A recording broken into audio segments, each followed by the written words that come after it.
Gara-gara menghadapi 4 begal bersenjata, seorang korban pelaku begal menjadi tersangka yang dimana korban tersebut melawan, membela diri untuk mempertahankan kendaraan yang ingin diambil. Alhasil 4 begal bersenjata kalah, 2 meninggal dunia dan 2 kabur. Sudah berkurang pelaku kejahatan, bukan justru ditangkap dan dimasukkan ke penjara. Lagi pula membela diri itu hukumnya wajib, bukan ketemu kejahatan terus diam gitu. Mikir dong, dan jawaban kamu tuh bikin kesel.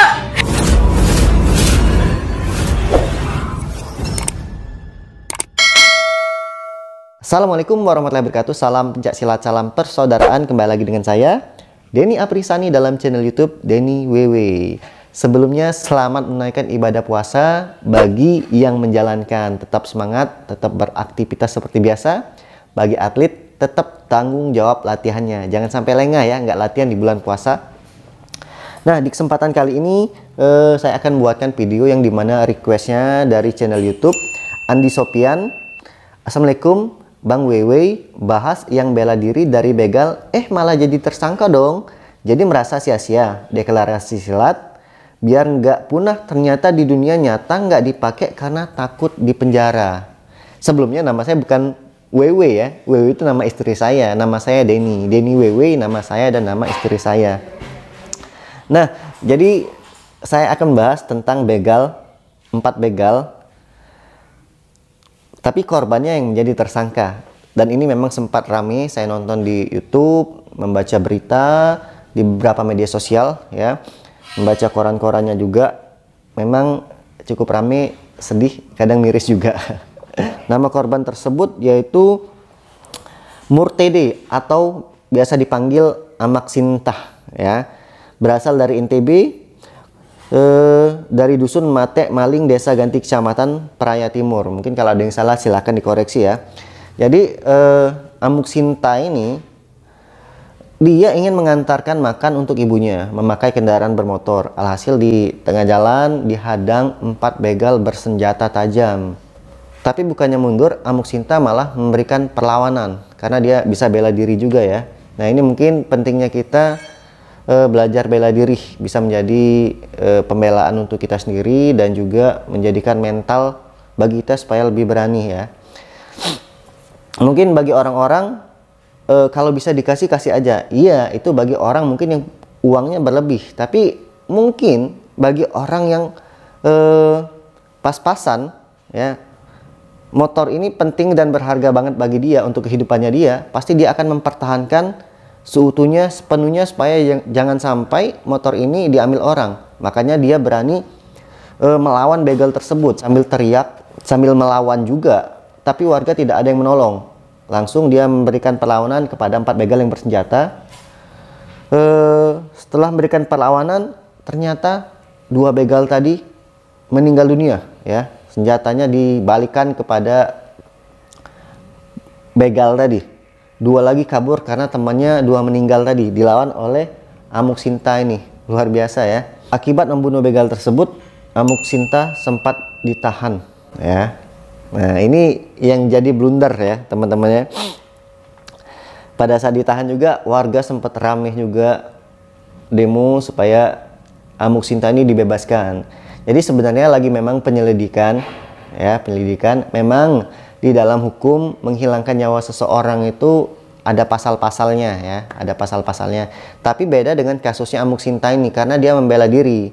Nah, yang akan menentukan hasil akhir keputusan itu di pengadilan nanti. Tapi setidaknya Amuk Sinta sudah nggak ditahan lagi, dibebaskan, bisa berkumpul dengan keluarganya dan bisa bekerja lagi. Kalaupun dia ditahan, Amuk Sinta pengen apa ya? Karena dia kan kerja.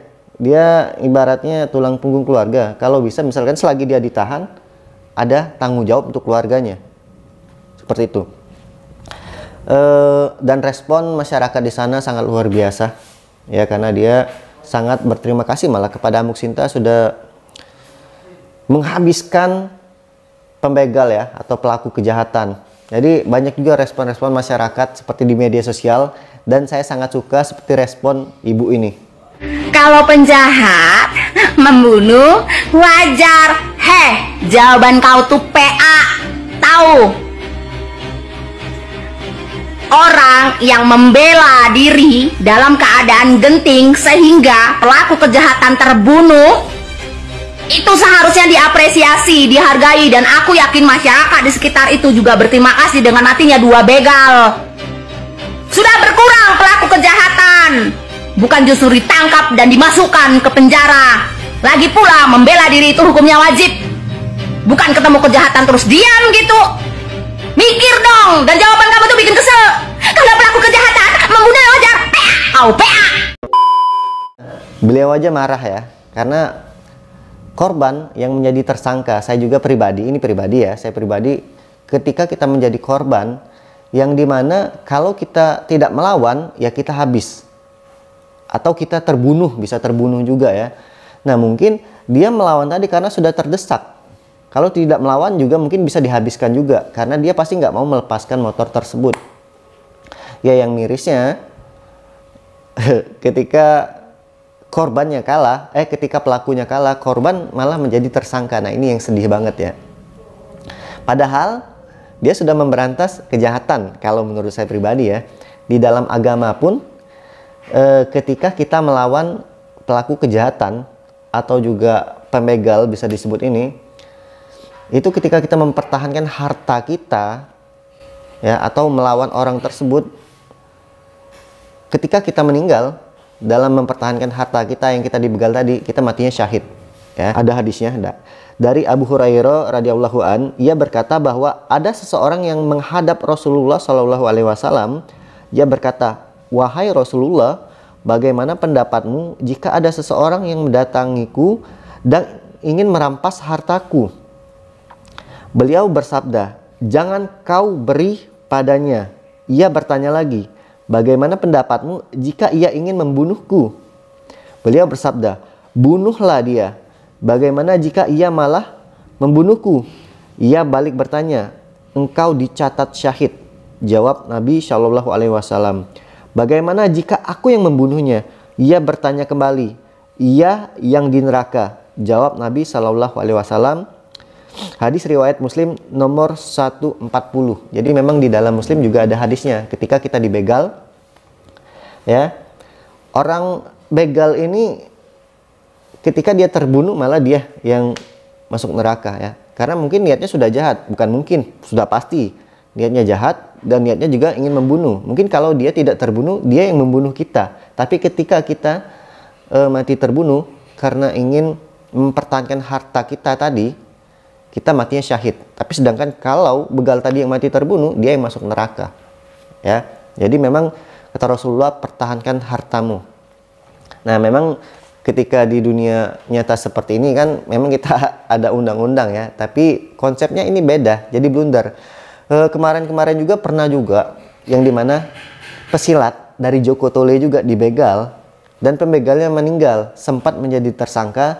Cuman karena rame juga, the power of social media, media sosial, dan para warga di sana, alhasil korban ini lepas dan malah diberi penghargaan oleh kepolisian karena membantu memberantas begal. Nah ini sebenarnya harus diapresiasi karena dia berani memberantas, melawan kejahatan ya. Jadi menumpaskan salah satu pembegal tadi juga. Ada juga di Sumatera Selatan, di Palembang, tepatnya di Sekayu, itu ada seorang siswa PSAT melawan 2 begal. Yang dimana 2 begal bersenjata ini kalah juga sama siswa PSAT ini. 2 begal ini kabur, masuk hutan, dan keluar hutan lagi dimasa oleh masyarakat sana. Tapi yang di ini aman, ya aman. Nah kasus di sini memang sedih sih. Kalau menurut saya pribadi, memang kita jadi serba salah. Ketika kita dibegal, apakah yang harus kita lakukan ketika kita pasrah? Salah. Kalau kita pasrah, barang kita hilang. Ya oke lah. Kalau kita orang punya, nggak masalah. Kita bisa beli lagi, itu nggak masalah. Tapi ketika kita memang orangnya yang pas-pasan atau kurang ada, dan itu sumber kehidupan bagi kita, otomatis dia pasti mempertahankan. Nah jadi pertanyaan tadi, apakah kita harus mempertahankan atau melawan? Sedangkan kalau kita melawan, ketika pelaku begalnya ini meninggal, kita yang menjadi tersangka. Terus bingung. Ya ada juga sudah memberi saran, ya mestinya lari. Ya lari tadi kalau orang ini berkecukupan, otomatis ketika dia lari, ini agak berisik ya. Jadi memang ada lagi bangun di luar. Nah, ketika dia lari, otomatis barang atau kendaraan yang dibegal tadi diambil oleh pembegal. Jadi memang serba salah. Ya, gimana pendapat menurut kalian ya? Tapi di sini inilah pentingnya bela diri ya, untuk menjaga diri kita. Minimal kita bisa membela diri kita sendiri minimal ya. Tapi ingat, bela diri itu bukan untuk melawan orang, tapi kita membela diri ketika kita dalam keadaan yang benar. Nah, seperti korban ini, dia dalam keadaan yang benar. Kalau menurut saya sih, apa yang dilakukan oleh Amuk Sinta ini, Mas Amuk Sinta ini udah benar ya. Karena kalau dia tidak membunuh, pasti dia bunuh. Ya, niatnya pengen mempertahankan diri saja, tapi mungkin sudah brutal banget. Seorang pembegal tadi, mau nggak mau dia harus melumpuhkan. Tapi ternyata mungkin ketika dia ingin melumpuhkan, malah begal tadi meninggal dunia. Ya harapan saya, kita doakan semoga Amuk Sinta sepenuhnya terbebas dari kasus ini, karena dia masih sepenuhnya belum terbebas, cuman dia dipulangkan dari tahanan tadi ya, tapi lagi diselidiki kasusnya ini. Ya, sedih ya. Bagaimana menurut kalian ya, dalam pandangan kalian pribadi dan menurut agama dan secara hukum bagaimana juga, silahkan berkomentar di bawah. Kita doakan sama-sama semoga Amuk Sinta terbebas dari kasus ini. Oke teman-teman, tetap jaga kesehatan, tetap jaga diri, membela diri. Semoga kita semua terjauhi dari kejahatan ya. Oke, itu saja. Lebih dan kurang saya mohon maaf. Saya akhiri. Wassalamualaikum warahmatullahi wabarakatuh. Salam pencak silat, salam saudaraan. Bye bye.